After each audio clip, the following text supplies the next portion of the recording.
Hey there, everyone. Welcome to Locked On Cavs. I'm Chris Manning. He's Evan Dammarell. We got a new little looking, clean little background here. Shouts to our friend and new father, Doug Branson. Congratulations to Doug. I feel lied to, just first and foremost. I never knew Doug's actual name was Robert, and it just feel This is really news. I'm misled, learning this bamboozled. live. I was curious because he said he had a LaMelo Ball NBA Jam shirt on, so I zoomed in to see if it was, and then I read his name tag and it said Robert Branson on it. So Robert Douglas Branson, if that's his real name, sounds like a Civil War general, and like for the Union, of course, and just a cool name. But yeah, congrats to Doug. Big ups Right. on him and his family. We're gonna dive into the show. We're gonna talk about preseason stuff. We're gonna take your questions. We're gonna talk about Evan Mobley. We're gonna talk about, I guess, like Ben Simmons or whatever. We got a lot of stuff we could talk about. I don't really want to talk about Ben Simmons anymore. But people are tweeting about it, so if you want to ask about it, go ahead, I guess. But Evan, let's play a little intro video and we'll dive in.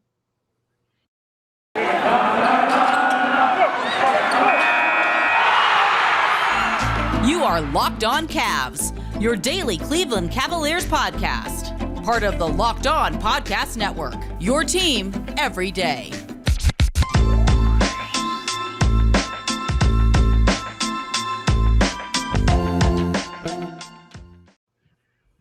Evan, we have not talked due to some stuff. We're not gonna pull the curtain back too much, but you were away. I just had stuff going on. So we have not recorded in a couple of days. We're back. By our standards, I haven't talked to you as much as I normally feel like I do. So how are you? I'm good, man. I was in the wonderful cream city of Milwaukee, the city of champions. I saw the house that Giannis built at Fiserv Forum. Saw a lot of things, had a lot of old fashions, lost my wallet, didn't pack the right dress shirt for a wedding. It was an eventful weekend for me. I'm a little cooked. I got home around midnightish last night, got back to my place around 2 a.m. after picking up a Finnegan, who is not in the shot because he's a little mad at me because I sprayed him while I was cooking tonight. Just don't want him to burn his little paws, But all things considered, I'm good, man. Yeah, we haven't talked since Sora was revealed for Smash, so it really has been a while. It's been an eventful week for me, but how are you, all things considered? Hanging. I am hanging. Are you getting caught up in the dumbass discourse online and feeling the need to express your opinion? Or are you just vibing like me? Well, you know, Evan Mobley highlight reels. Keep it loose, baby. Let's talk about where do you want to start? I guess. Do you want to talk about? I mean, the preseason results to me don't matter that much if we're keeping it 100 here. They don't really matter. Like after the game without Garland, without Sexton, which resulted in like a starting lineup, I would be like they're not going to play if they have their options and their injuries and everyone available to them this year. Oh, Chris, you sweet summer child. It's October. I know it's hot out, so you are a summer child, but I very much think Lauri Markkanen could start at the 3 for the Cavs because that's how weird this team can get sometimes. All right, let's just do this because let's start with this. Let's bang. Let's knock it out of the park early. Here, I'm gonna lump Dean Wade into this too because I was like you're waving a knife around instead of a pen. So easy there. Slugger. Well, you already accused me of having a problematic flag behind me when I'm just representing my favorite democratic socialist republic in Scandinavia. So I don't know why you're accosting me. Typical Bernie bro, getting combative online. Yeah, you know me, Evan. Love to argue on the internet. Love to do it. The only good time on the internet was seeing the kid from Jojo Rabbit in the Home Alone trailer, and that's what matters. So real quick, I keep getting sidetracked, but yeah, that movie isn't necessary. I know it's a spiritual successor, but it isn't necessary at the end of the day either. Like, let's be frank. It's like the Jon Favreau Lion King. 5 seconds. They're unnecessary. Disney keeps these films in a vault. I saw Beauty and the Beast as a child with my cousin Megan because it was for her birthday. Okay, I'm cutting you off.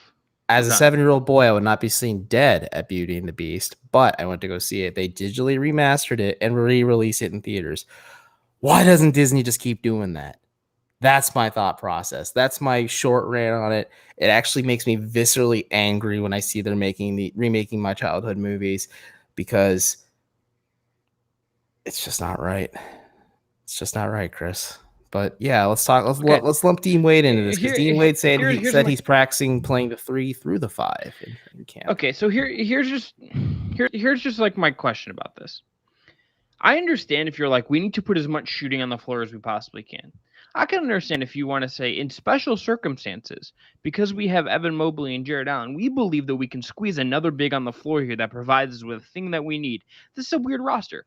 You maybe have to get creative with it and figure it out. I don't exactly, I'm willing to hear those arguments. If we're saying on our face value that Dean Wade, who is like an okay cutter, who can pop from 3 and do that stuff, and Lowry, who can pop from 3, and that's kind of his main offensive utility, like can't post up, all that stuff. Them playing 3 is putting so much defensive pressure on Mobley and Allen, in my opinion. And they cannot defend perimeter players. That's the other part of this. Dean Wade defending a normal, typical NBA 3, like that most teams are going to throw at you on a given night, is you're asking for that guy to smoke Dean Wade. Dean Wade can, like, I think defend 4 is okay. 3s that are smaller, quicker, that's a lot to ask. Lowry, I don't want to see him defending 3s. That is putting so much pressure and probably setting your guys up for not for success. Like, I understand it from like an offensive, like, we need to squeeze shooting and make these lineups work kind of thing. It's one of the reasons, like, this Cavs roster is weird. I'm willing to acknowledge that, like, there are going to be weird solutions for us to see how JB Bickerstaff does things and how they decide to problem solve this year. I think that is like an acceptable thing to just, that's a blanket truth, I think, about this Cavs team. I don't really buy guys saying like guys that are actually 4s playing the 3, because I don't think either of those guys are capable of like defending actual wings on the perimeter. And I think you're putting and unless you're playing Mobley with Allen, like if they roll out like Lowry, Love, Allen, or like Wade, Mobley, Love, whatever, like any of these different combos we might see, I think those are like, that's putting so much pressure on one big. They only make sense to me if you're playing 2 of those guys together. If it's just one of them, it doesn't make any sense to me in terms of like building a defensive structure on your roster. Well, and there's like another Isaac Okoro point. Well, I think we should probably talk through as well later in the show. But with like the Lowry, Dean Wade at the 3 stuff, I can understand if you think they're a better player in a vacuum for your 9th or 10th spot than Jetty, than Lamar, than whomever. I can see how you get there with Dean, and Lowry is going to be part of the rotation. If you want to play your best guys as much as possible, I can see how you get there. I just don't think it's actually like, it doesn't make sense to me in terms of like how I tend to think JB Bickerstaff plays and how you're going to set up this team for success in my mind. Yeah, it's tough. Big lineup. Ooh. Yeah, or the big ass lineup. I don't know. Chris is no fun. We should lead with that first. I am fun. I am just a pragmatist who is just like gonna just like, my brain works in a very specific way where I'm going to just like critique the things that I'm interested in and try to have fun with it. And if I sound like a curmudgeon, it's because like in another life I was probably like a really annoying college English professor. You think so? Are you gonna get real? You're not gonna get real weird with it, like Danny DeVito and Always Sunny, and smoke this bone? Because even though I was on vacation and you told me to take time off and relax, I was literally gonna message your much better half and be like, take Evan's phone away. And I know I pissed off a lot of Browns fans, but unbeknownst to some, that was more so about Dak Prescott being healthy for the Cowboys versus not being healthy for the Cowboys, because I had to watch the Cowboys game on Sunday because they weren't showing the Browns in Milwaukee. I've actually been thinking about Lowry Markkanen at the 3 in these scenarios a lot too. I agree. I don't think it should be the regular starting lineup for the Cavs. I think people are putting the cart in front of the horse, throwing the baby out in front instead of the bathwater.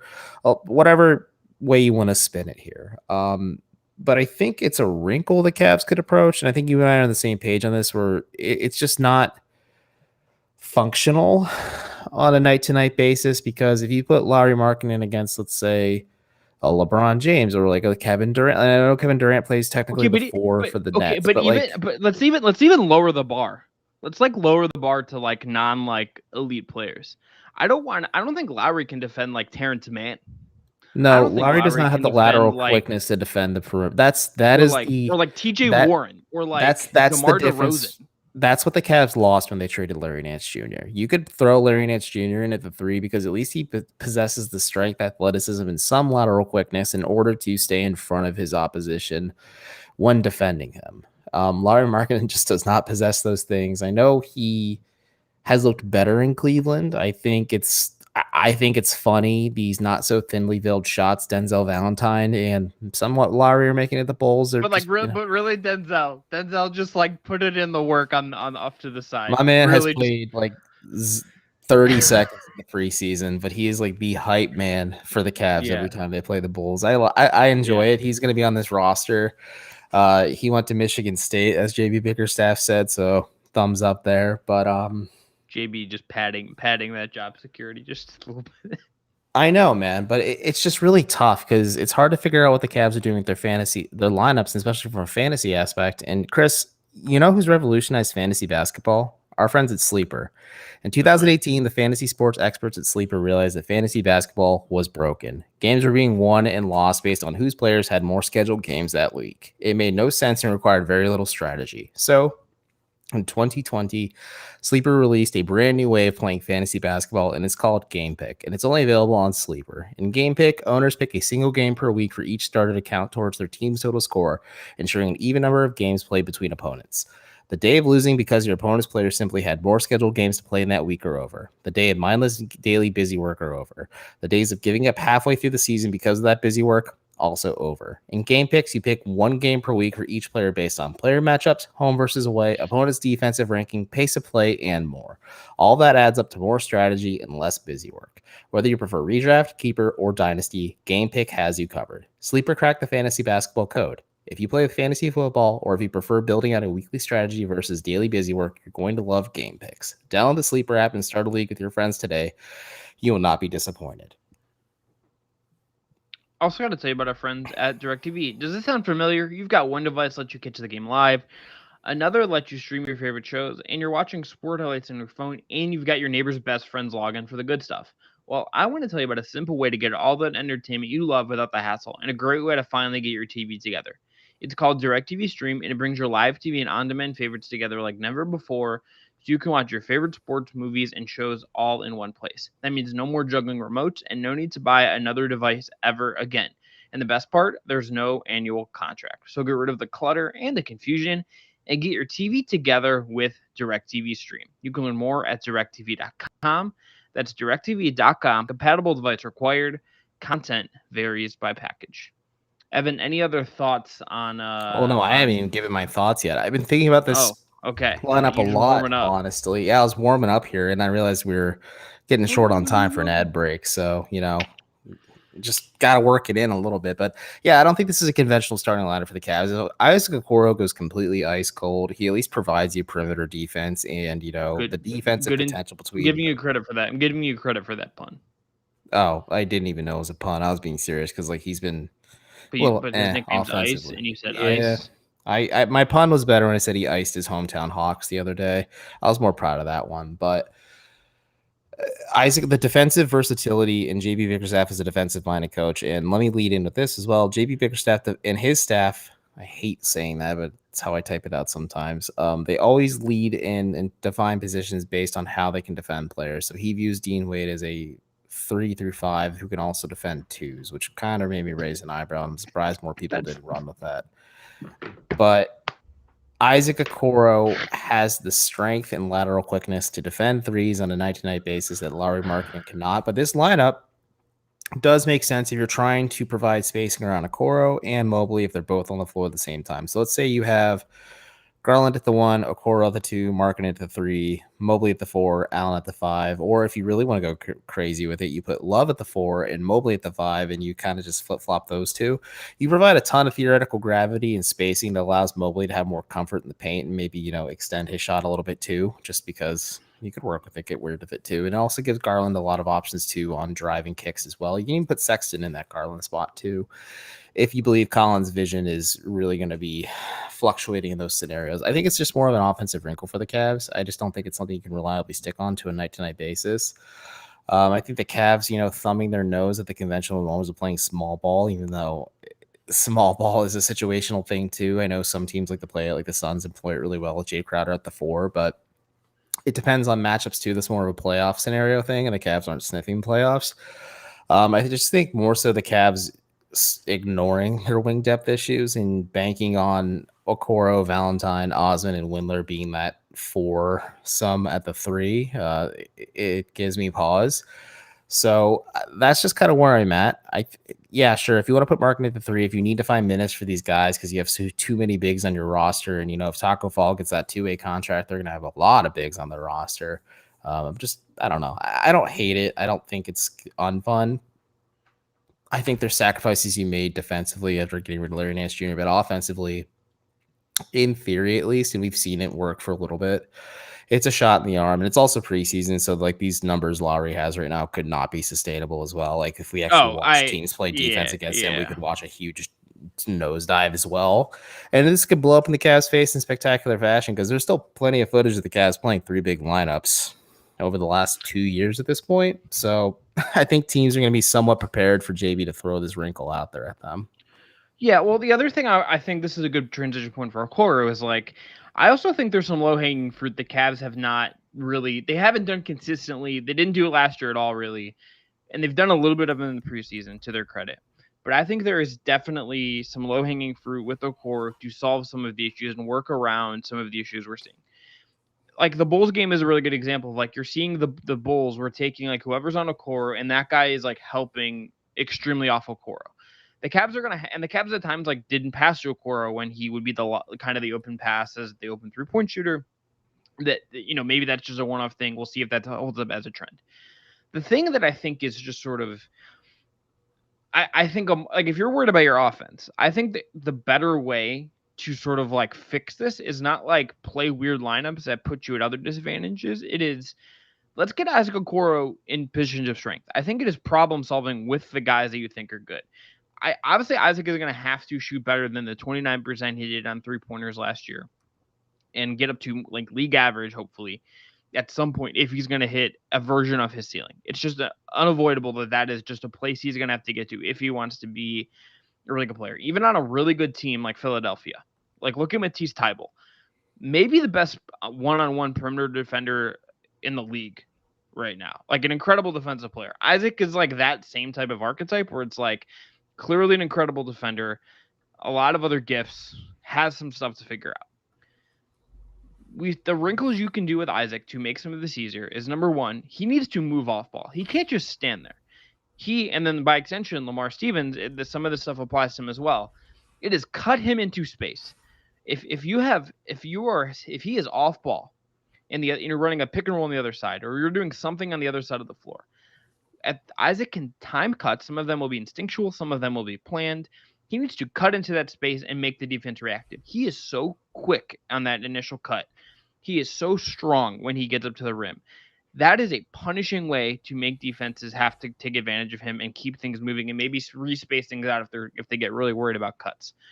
The other part of it is you need to set up your offense in creative ways. One of the things they've done in preseason is when they've had Evan Mobley, and you can see them trying to do this with Jared Allen, but Jared's not quite as comfortable with it. Mobley's just going to be a really talented creator. Mobley gets the ball in the high post. You have cutting around him. You have cutting around him. And if you have Okoro, maybe he gives the initial feed in. Maybe he comes in from another way, another situation. He cuts around Mobley, gets the handoff, gets a pass after he's already cut through. He can get dunks. The other thing you can do is you can have him set pin down screens for the guys you want popping to the outside. You want him being a guy that can he's going to run down. He's going to set the screen to free up the other guard. So if it's him, Sexton, Garland goes the ball. Have Okoro set the pin down, get Sexton up, and he can pop to the rim. He can space out to the corner. There are things you can do, I think, that are structurally allow you to play lineups that actually make sense and get Okoro in spots to kind of be interesting-ish on offense. It does not remove the fact that he is like a real concern as a 3-point shooter, but there are things you can do to really massage some of this stuff, and it's low-hanging fruit. This isn't complicated. This is just like evolve the offense in a way, and there are signs of doing it. To be honest with you, the only thing I've taken away from the preseason that I feel like has stuck with me is that the offense has, like, once it has not just played fast and has actually settled into something. To be honest, Evan, it looks to me like JB Bickerstaff has actually pushed it in a different way. Him and the staff have pushed it in a different way than it was last year. And like that is, if you're looking at like qualities that would make you think JB like can have some success with this group, that's a check mark for me. That's a positive for me. And we need to see if it sustains into the regular season once they kind of navigate some of the choppy waters and navigate some of the growing pains that are inevitable. Does it concern you at all that I know for us, especially you, Isaac Okoro is one of your more interesting players. Besides, I mean, like for me, it's Evan Mobley, I think, by and far. Then probably how Darius Garland pops with all this added, I want to say, pressure, with a lot of folks in the organization vocally saying like they expect him to be a leader, and then you and I have the impression that this is his team to kind of take the reins for. I'm going to circle back to real quick to Zach Lowe's league pass power rankings, and he has the Cavs super low, and not really much mention of Isaac Okoro. He did mention the new court, which that slogan at the below on the center court ribbon could really be used for thrown in the Cavs face. Like, I don't know if that'll last very long or they switch it up, but does it concern you at all that like on a national level, like not a lot of people are talking about Isaac? Like maybe if like you're a real nitty gritty basketball podcast, sure, but like you don't really hear Zach Lowe like clamor about Isaac Okoro. And like maybe I was hanging out with Ty Winters too much over the weekend, but what is the difference? What makes Isaac Okoro not like Josh Okogie with a little bit more passing and dribbling? Because yeah, he's in a good place to learn how to have an impact on the offense without volume because he has two ball dominant guards that dribble out the air out of the ball. But because of those ball dominant guards, there's no chance for him to put up any volume of shots either. Like, are you, I don't know, like give me the pitch here. Like, are you concerned that no one really seems to care about Isaac Okoro? Like, I think if you asked a lot of Cavs fans, they'd be comfortable with phasing him out of the lineup because of this marketing hype. They're high. They're absolutely high. If you think that I'm willing to think. Let's take a break, but you're absolutely like out of your gourd if you think that Okoro is worth like benching. At least you don't think I am. Never me. Yeah, sometimes. Anyway, got to tell everyone about our friends at Built Bar. Look, Evan, Built Bar, as you know, has so many delicious flavors. There's something for everyone. If you don't know the Built Bar flavors, you're missing out. There's coconut, mint brownie, double chocolate, salted caramel, and a whole bunch more, including Evan's favorite cookies and cream. If you haven't tried all the flavors, you can get a mixed box where you get 2 of each of the 9 flavors.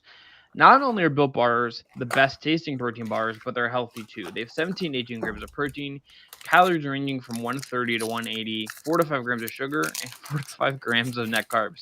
I'm now looking at this screen. What kind of Built Bar are you ripping out right now, buddy? Cookie dough chunk, Bobby. Oh, hell yeah. Look, order today.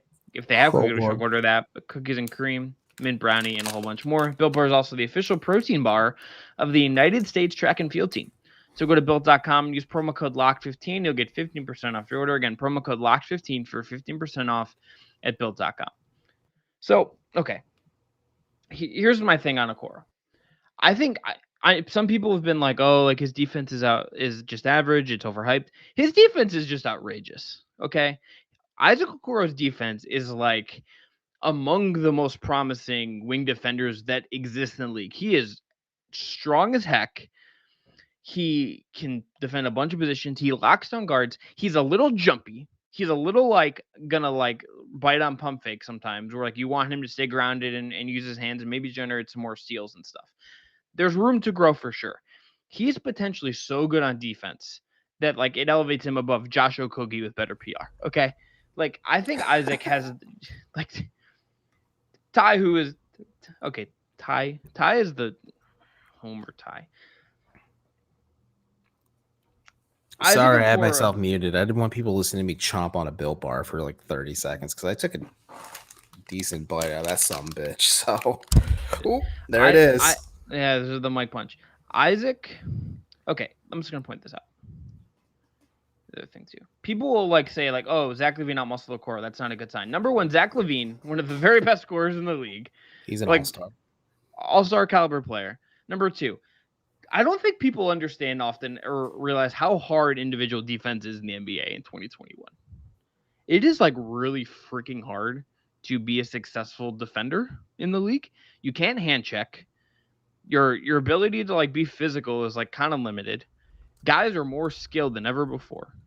The rules are again very tilted towards you're playing in more space. Like you are having to. It is so hard to be a really good defender. You're going to get scored on. Part of the thing is like you're going to get scored on. One of the things I love about Okoro, and it's something I also love about Jared Allen. Jared Allen got yammed on by John Collins the other night. He does not care, and I just went out. But people can still hear me. I will figure out what just happened there. But we can still hear you, Chris. You're just frozen. We can still make it. Yeah. So, like, he gets dunked on, and he doesn't care. It like does not matter to him that he gets dunked on. I think it's scored on. He may have like a reaction, or if he gets a foul, or like kind of reacts like a quick reaction to it, being like that's annoying. But guess what? The next possession, he's right back in, locked in. The short-term memory on these guys is really, to me, really, really impressive. And I just think he's a guy that I'm betting on those traits. I'm betting on that skill. And I'm betting on him being a guy that can help cover. If you're going to go with Garland and Sexton, you're going to go with this. He's a guy that if you can get him and coax him into a successful offensive position, that's the case. I also just don't care like about like national media stuff, about like what matters and stuff. I just like not even Zach Lowe, my one of my favorite Twitter follows. Just a quick flex on everyone real quick. Yeah. People can't see, but I'm flipping you off. He did mention Jason Preston on a pod he did with Arnovitz this week though, which made that Jason Preston news bummed me out, man. I hope he recovers and gets back soon. I had a story ready to go, and guess what? Not going now because he's hurt. Not very unfortunate.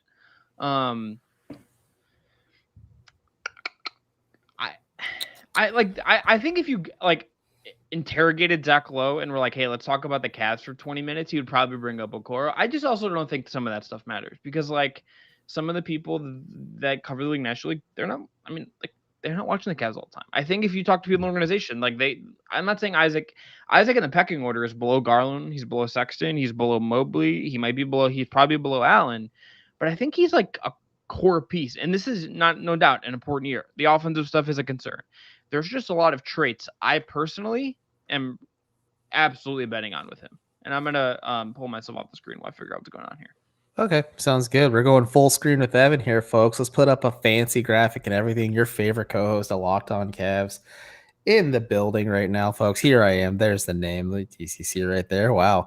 Look, Mom, I made it. But I think I agree with Chris's pecking order for sure when it comes to the top five, or I guess if you want to lump Markkanen could be fifth or sixth, depending on how you feel about his offensive upside for this lineup. But I think the Cavs are really high on Isaac Okoro. I think JV Bickerstaff saying one of his greatest skills is defending without fouling. Then Isaac showed a propensity for fouling in the preseason, was a kiss of death. But it's also the preseason. You can't really bake or make your takes too much out of this stuff either. It can get really murky really fast and really ugly really fast if anyone does that. You should really, like Chris and I have been saying, like I know I wrote an Evan Mobley hype piece based on what I've seen in the preseason, but this is I've been studying Evan Mobley film for a long time now. I've been studying it since high school, since he was in high school, not since I was in high school. So that was 10 years ago.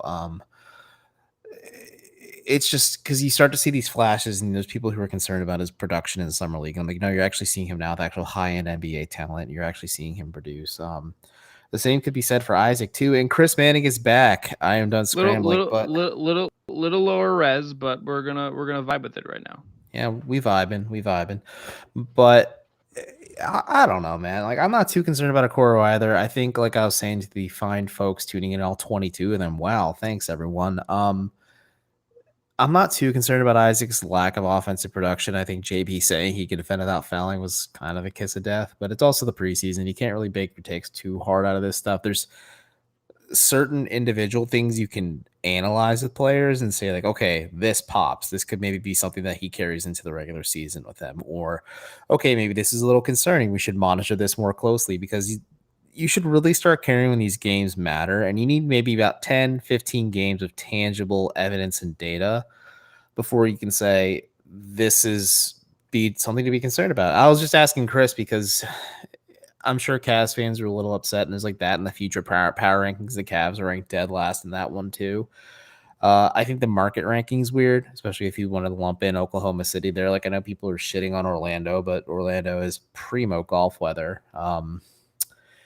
Other than that, and like you're in Florida too, you're not like, yes, Florida itself is a hellhole. I personally wouldn't live there, but like property tax wise, not bad. Income tax wise, not bad. You're not too far from the other destination cities as well, but maybe the Cavs just haven't done a lot themselves in these last several years since LeBron left to really say, okay, we're a legitimate enterprise. We can function without the greatest player in our franchise's history and arguably of all time to kind of carry the load for us. And it's a wait and see thing. It's kind of the approach I've been having with a lot of this roster this year is, okay, I need to see more of it in the regular season before I can firmly say, yes, this works. No, this does not work. I think that's a good place to leave it. I think this year's just going to be a discovery season. I mean, that's what last year was too, but again, in a solid here, you have to say my general take on this is but my general take on this is ultimately just that like this is still just like a trend. Like this is like maybe there's more success, but it's still like a transition year. It is still like a year where the Cavs are going to be collecting data and figuring stuff out, like and trying to decide what actually works.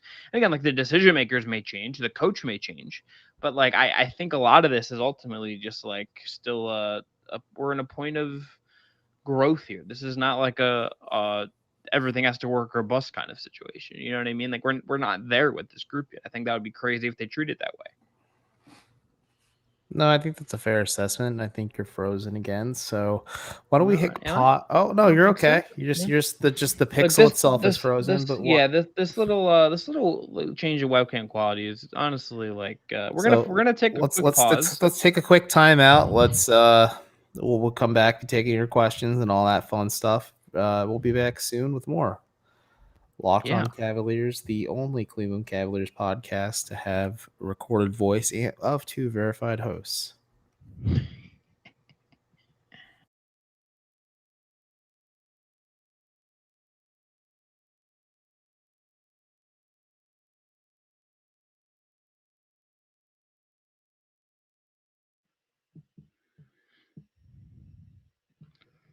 Would you look at that? I'm fixed. Well, are you? I mean, no, I'm always, we're all a work in progress, you know, it's all just about evolution. This is what I am, buddy. All right. So we'll take some questions. Go see a therapist. That's always, there's nothing wrong with saying I need help. Mental health awareness day is coming up soon. You should, if you're feeling like you're struggling at all, or if you need someone to talk to, go see a therapist. It does wonders. It gives you a toolkit to help you deal with a lot of these problems you may be facing, and it helps make your life a hell of a lot easier. I just want to start by shouts to Zach Lockwood. Used to write with us if you're the sword, just a good human being. Accidentally commenting from his dog's YouTube, the dog YouTube channel he has before he switched to his own one. No man, it was the Shiba. It was Nebula the Shiba, herself commenting on it. Nebula. It's actually just Karen Gill in the burner. All right, Evan. So, do you have other things you want to talk about before we get into questions? No, not necessarily. I personally think. Talk about. This is really hard actually because friend of the pod Jeff Namina called us out on it live in 4K. Chris isn't in 4K. He's in like 144p right now, but. Brodric Thomas is no longer a Cleveland Cavalier. It's kind of a sad day for some. I saw it. Saw the guy got a text. Saw it. Tweeted it. Moved on with my life. I think what happened in Summer League was really Brodric's undoing, and I think just him not really getting on the floor during preseason speaks volumes about how he is really viewed in the pecking order of JB's evaluation process. And I don't know, man. I think the Cavs leaving an additional two-way spot wide open on top of their already one existing roster spot is pretty wise on their part because they need to maintain the financial flexibility of that one additional roster spot. So you might want to use those two-way spots on players you might think are worth taking a gamble on long term. Yeah. I think the Charge is going to continue to be an ongoing evolution kind of thing. Like we are not this year, and I think we're still seeing how the Cavs are really going to like approach this. If the Clippers cut Jason Preston and the Charge sign him, how quickly are you going to become a beat writer for the Charge? I mean, it depends on this other thing that's going on right now that I can't talk about. Let's switch to questions. Can I ask one? Let me ask you this just because we haven't talked about it. You talked to Dangereux, the new head coach of the Cleveland Charge. Oh, yeah. I'm gonna keep saying Canton like it's the San Diego Chargers. Oh no, man! It's funny you mentioned that. I keep saying the San Diego Chargers too, and I'm like, no, they're Los Angeles, and they have the best in my heart, in my league. Yeah, no athlete, in my opinion, has ever been cooler than LaDainian Tomlinson in the powder blue jersey with the black visor. Coolest athlete in sports history. One of the number one defensive and offensive team who didn't even make the playoffs, the San Diego Chargers. Like that team was so fun to watch. LT was a beast. The powder blues are so crisp. I love their new look in LA. I think Justin Herbert's really fun. The Chargers are pretty good. That's all I'm gonna say with that. I don't vibe with the Bosas as they are as people, but players they're pretty damn. John Carroll alum Brandon Staley though, what a coach. That's true. That's Akron's trying the same approach with Tom Arth, and they beat BGSU this weekend, so they're on to something, I guess, right? Yeah. That was my cousin's college coach, Tom Arth, when he played at John Carroll. Oh, that's weird. Small world, man.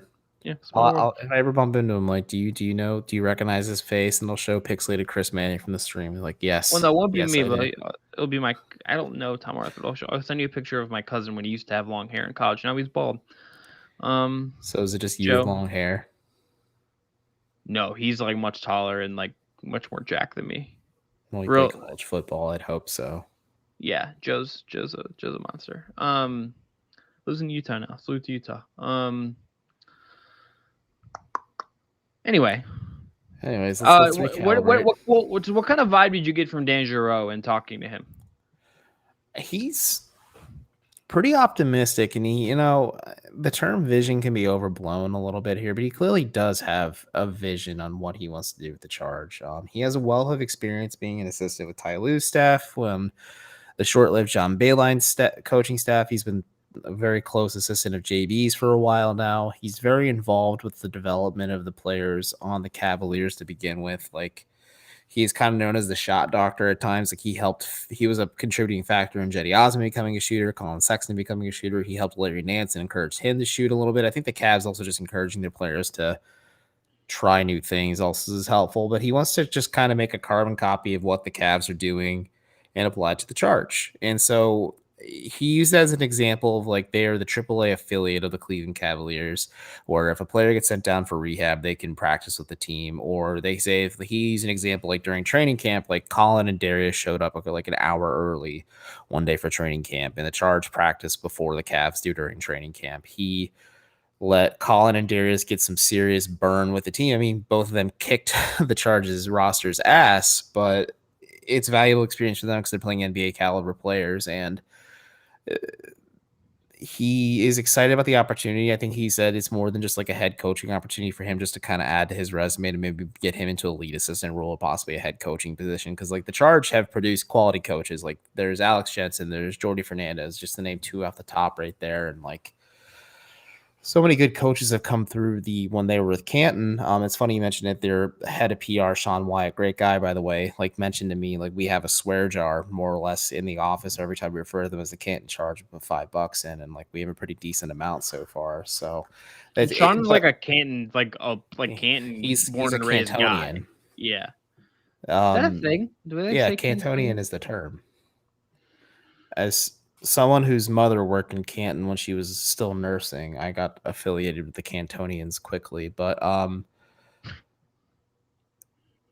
basically, I'm intrigued to see what they do with the Charge. I think they're going to try some of the things maybe JB wants to experiment with. I think he said they're going to kind of be the scout team at times as well for the Cavs, if they don't want to let them, if they go in live drill scenarios, like they can just use the Charge players as just bodies for defenses and everything else. And maybe like there's just that ingenuity of having them being able to practice at Cleveland Clinic courts and just being right down the street at the Wolsteins. Then like there's a lot of connectivity and everything else because Canton is technically in Northeast Ohio, but it's an hour and some change away from Cleveland. So it's not really, there's a level of disconnect they talked about too. Like Sean and Dan both said like there's a certain level of disconnect between the organizations. And now there's just a cohesive connection between the two. And I asked JB about it as well. And JB said he was a big advocate of pushing for the Charge to move up to Cleveland as well, because he wants to utilize them in all those different ways for his own interest, of course. Like whether there's player rehabilitation or player evaluation, or let's say like a guy like Taco Fall gets signed to a 2-way contract, they can send him down to the Charge and let him get some serious burn and get more integrated with the system. Maybe they get a better chance of evaluating him instead of having him ride the pine up with the main club. So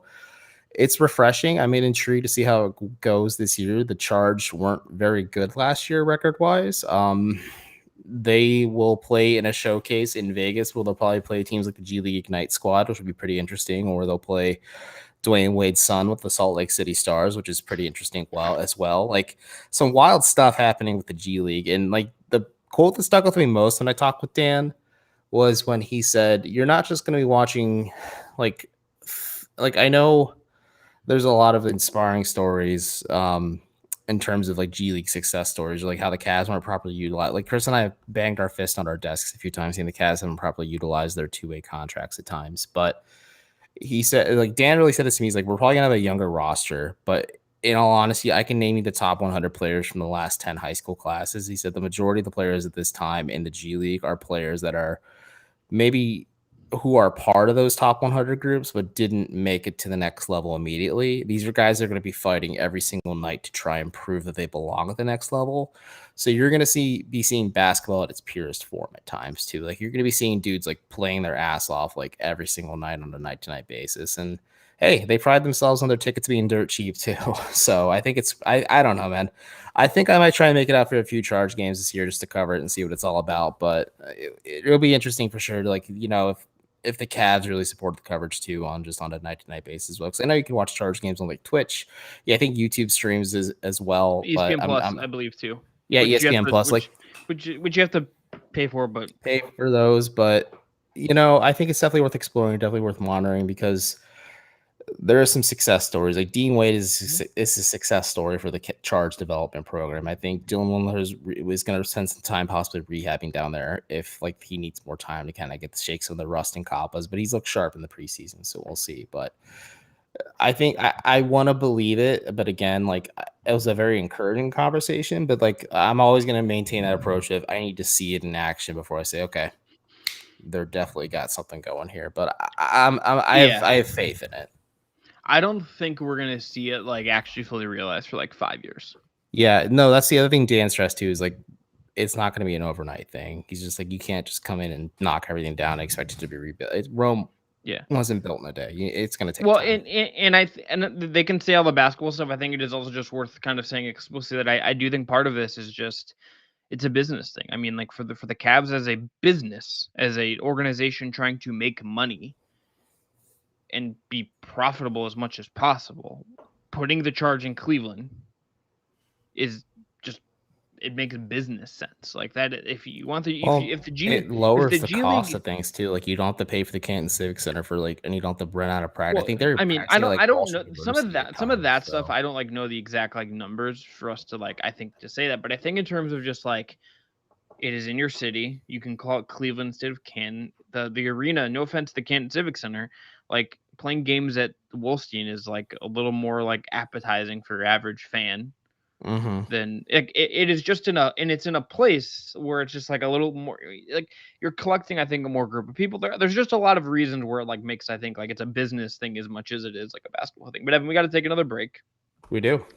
And if we're talking about something that's going to help people, change the game a little bit, we got to tell everyone about our friends at Sleeper. We sure do. In 2018, the fantasy sports experts at Sleeper realized that fantasy basketball was broken. Games were being won and lost based on whose players had more scheduled games that week. It made no sense and required very little strategy. So, in 2020, Sleeper released a brand new way of playing fantasy basketball. It's called Game Pick, and it's only available on Sleeper. In Game Pick, owners pick a single game per week for each starter to count towards their team's total score, ensuring an even number of games played between opponents. The days of losing because your opponent's players simply had more scheduled games to play in that week are over. The days of mindless daily busy work are over. The days of giving up halfway through the season because of that busy work also over. In game picks, you pick one game per week for each player based on player matchups, home versus away, opponent's defensive ranking, pace of play, and more. All that adds up to more strategy and less busy work. Whether you prefer redraft, keeper, or dynasty, Game Pick has you covered. Sleeper cracked the fantasy basketball code, and if you play fantasy football or if you prefer building out a weekly strategy versus daily busy work, you're going to love Game Picks. Download the Sleeper app and start a league with your friends today. You will not be disappointed. As a Sleeper user myself, I promise you, it is A1 day one. We'll never play fantasy sports anywhere else, especially basketball. I'm in a league with Chris. Hopefully these guys put it on Sleeper. Needs to happen. All right. Let's take some questions. I think there's a lot of Dylan Windler discourse going on right now, so let's find one of those. I wouldn't say it's discourse. I think he's got a mystery box component. Let's just talk about Dylan Windler real quick. It's okay. An overarching question. So people ask, like, I think someone asked, I'm not going to scroll through this and find this, but like they had asked, like, does he have it locked up as a backup 3? How would you? I'm stealing this from the Chase Down when they did a show the other night, so I'm just going to credit Justin. I'm going to credit Carter. I'm not going to credit Justin. But if you were going to rank your options for like the backup minutes, like we have, like, let's say the assumed top 8. If you're looking at spots 9 and 10, and really like spot 9 is probably your backup to Okoro, how do you power rank them after what we've seen in the preseason? Well, we've already seen Denzel Valentine, so we will put Denzel Valentine last. Dylan Windler has a case of the Lowry Markkanens where I need to see this in regular season play, but the 3-point shooting has been super encouraging so far in preseason. I think he's properly being utilized finally. Like, yeah, he can rebound. Yeah, he can defend. Yes, he can slash, but his biggest strength by far at Belmont and when during the Salt Lake City Summer League, I feel so long ago before John Beilein broke him when he hit that bomb 3-pointer from almost half court. I'm just like, okay, the Cavs got a little something here.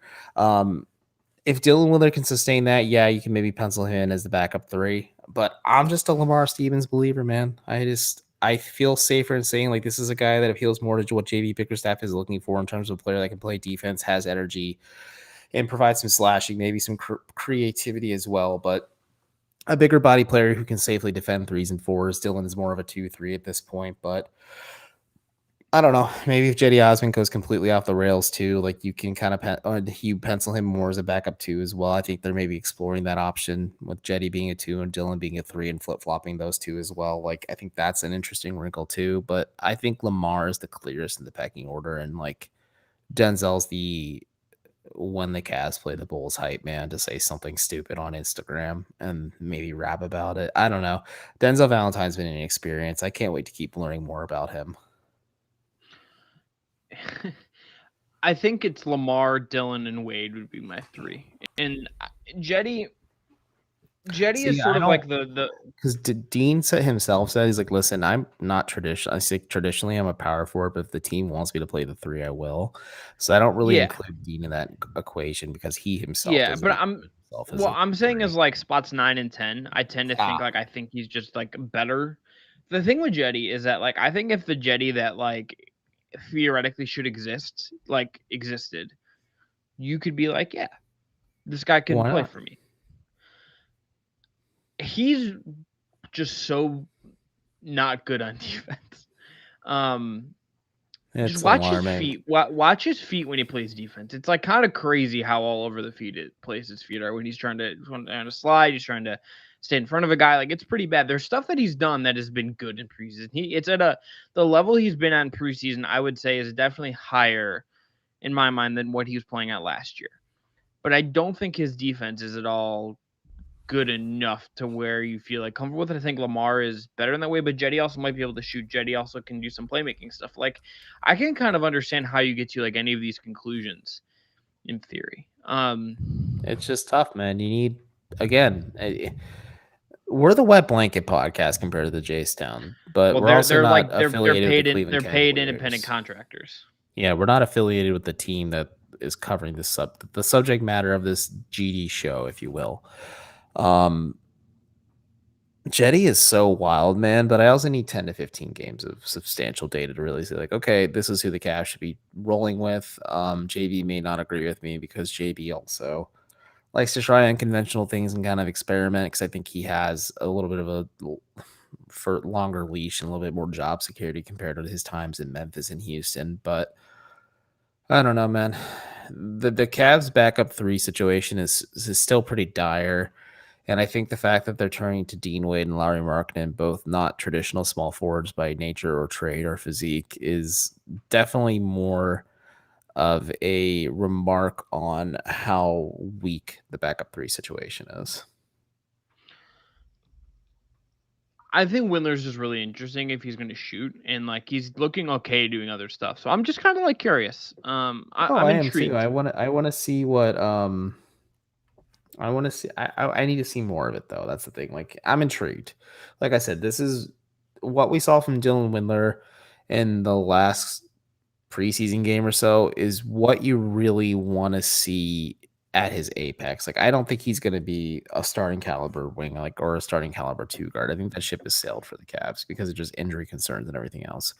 If you're able to harvest even a little bit of something out of it and get something like we saw in the preseason, that's a win, especially considering where he was picked and especially considering how injured he is. Like, that's a win, and you take that any day of the week. Yeah.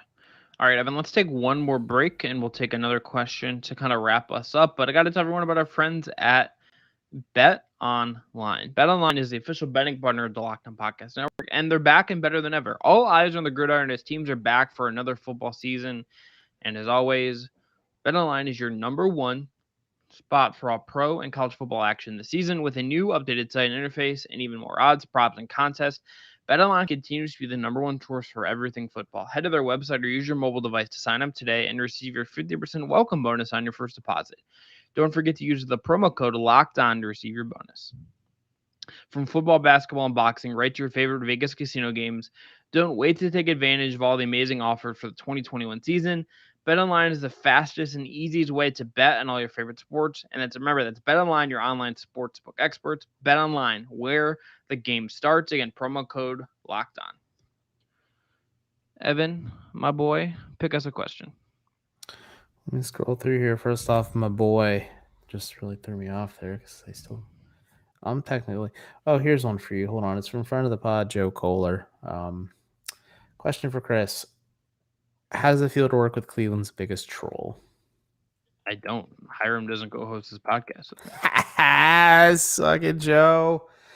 Just like your mom did the other night. But here's a good one from Buzzer Beater Productions. I misread it as Luka Doncic at first, and I had to reply in the chat. How do you feel with the Cavs signing Luka Samanic?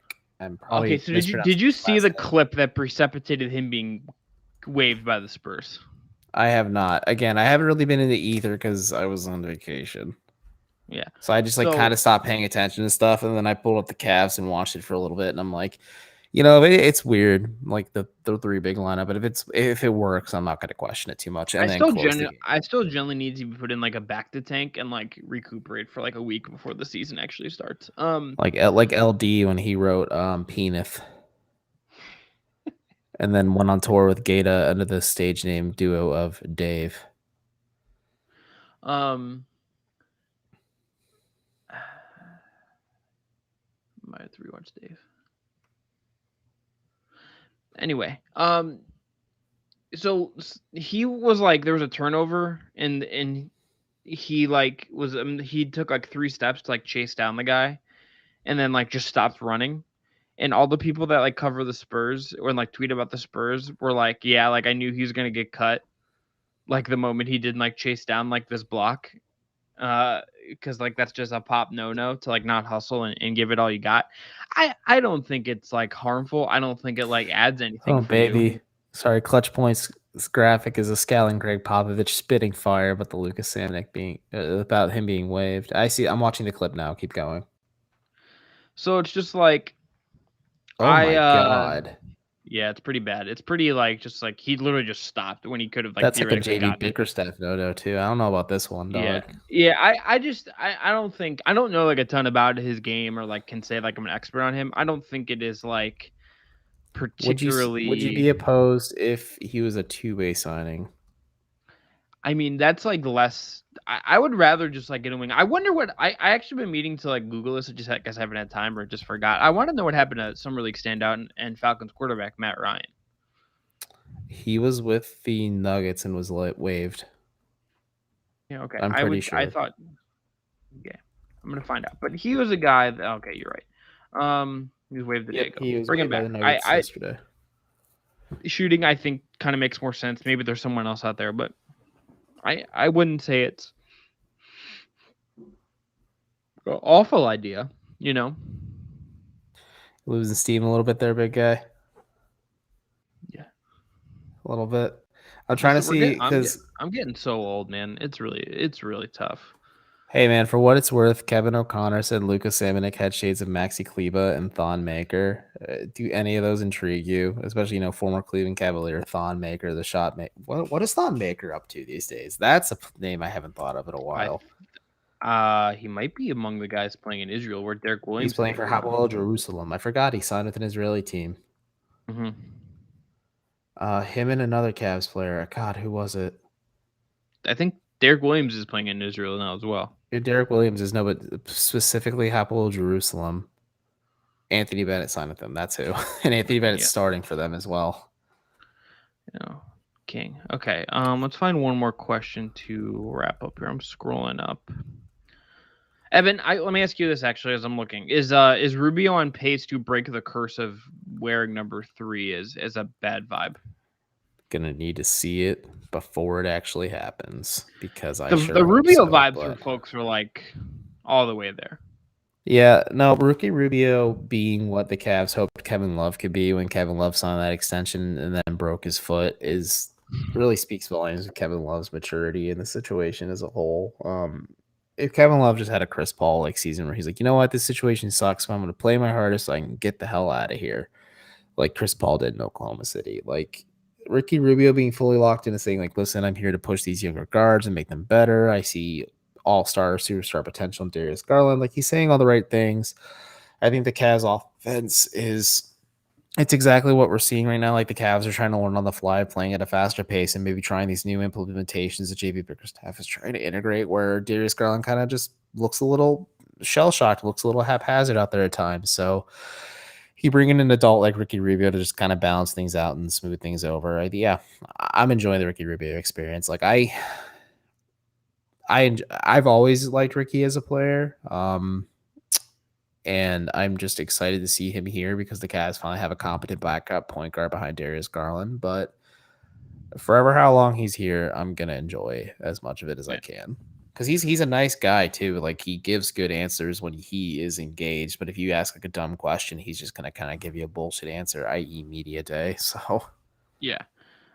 Evan, let's wrap up on a Mobley point because he's been tons of fun in preseason. Here's a stat from Michael Gallagher. Dude, I literally wrote like a 1,000-word piece about how much I loved Evan Mobley. I know you did a really good job with it. I'm proud of you. Thank you. Thank you. Here's the stat. Mobley has 8 blocks in the preseason. Okay, so it's 2.5 blocks per 36 minutes if you did that kind of work. All 8 of his blocks have stayed in bounds. That's like useful. That's like a useful thing to keep blocks in bounds.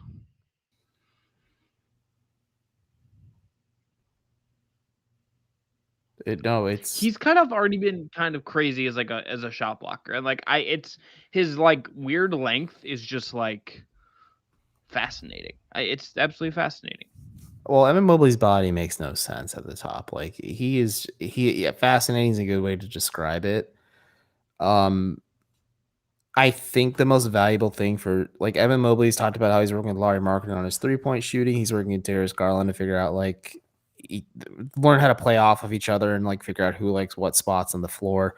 I think what Evan Mobley needs to learn most from Jared Allen, the other player he said he's been working with a lot, is how to block without fouling. Like, I think it's just a lot of inexperience, but he's averaging 3.25 fouls per game in the preseason and his 2 blocks. So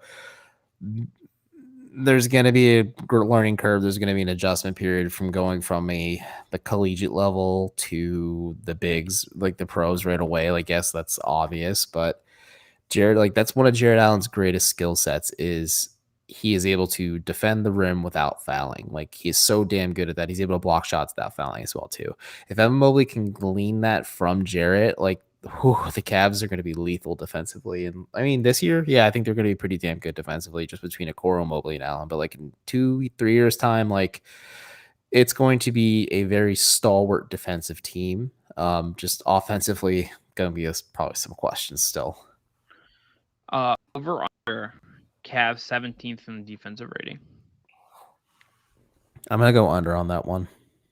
Because there's going to be nights where the Cavs just get out talented, or they're going to, like, their youth and inexperience is just going to lead to I think under. So I guess like, let's say over would be like top 16 defense. Under would be like bottom 13 in the league. Correct. I think they're going to be like in the high 20s this year. There's only way they go but up. But I think just the youth and inexperience is going to hold them back at times, and just kind of the harsh reality of the situation. That's what I feel like. The Eastern Conference has gotten better. The Cavs are projected to win 26.5 games this year. If you're a betting person, slam the under on that one, because I think the Cavs aren't actively trying to lose. That's the magic of the Pistons right now. But the Cavs just are not. Yeah, what is going on with Cade Cunningham? I don't know, dude. Maybe he's pissed he didn't get drafted by Houston. He's holding out. It's gonna be some drama. I don't. It's. I gotta tell you, I'm very excited that I'm so excited for actual basketball stuff for us to dive into that. We're gonna be back to a more normal schedule. This has just been a little wacky for us of late, but we're diving in. We're gonna be coming at you with tons of pods, and I'm excited for actual basketball stuff. I'm excited to move past Ben Simmons. Bastock just ruined my evening. Go check the group chat. No, that's my fault. That was you. My fault. That was you. That was you. You ruined my evening. The caption ruined my evening. Yeah, I saw it, and I had to make sure you saw it as well. Dude, that fade is clean as hell, though. I will say that. Like, damn. When your dad is one of the richest people in the world, you better have it. You better have a barber that can give you a tight fade. Yeah. So, if you know, you know. We'll be back soon. We're a little rusty. Sora's in Super Smash Brothers. I'm excited. Chris is excited. I'm Evan Dammarell in 4K. He's Chris Manning in 240p, jumping up to 360p at times. Follow us on YouTube. We're getting closer and closer to the regular season. We want to try and get as closer and closer to 1,000 subs as possible, and you can make it happen, damn it. So, and also give us a 5-star review on Apple Podcasts. It is no longer iTunes. I had to correct myself on that. We'll start reading those soon, especially when we're in regular season form. Follow me on Twitter. I'm Evan. Follow him on Twitter at CWM Rice. And until next time, go Cavs.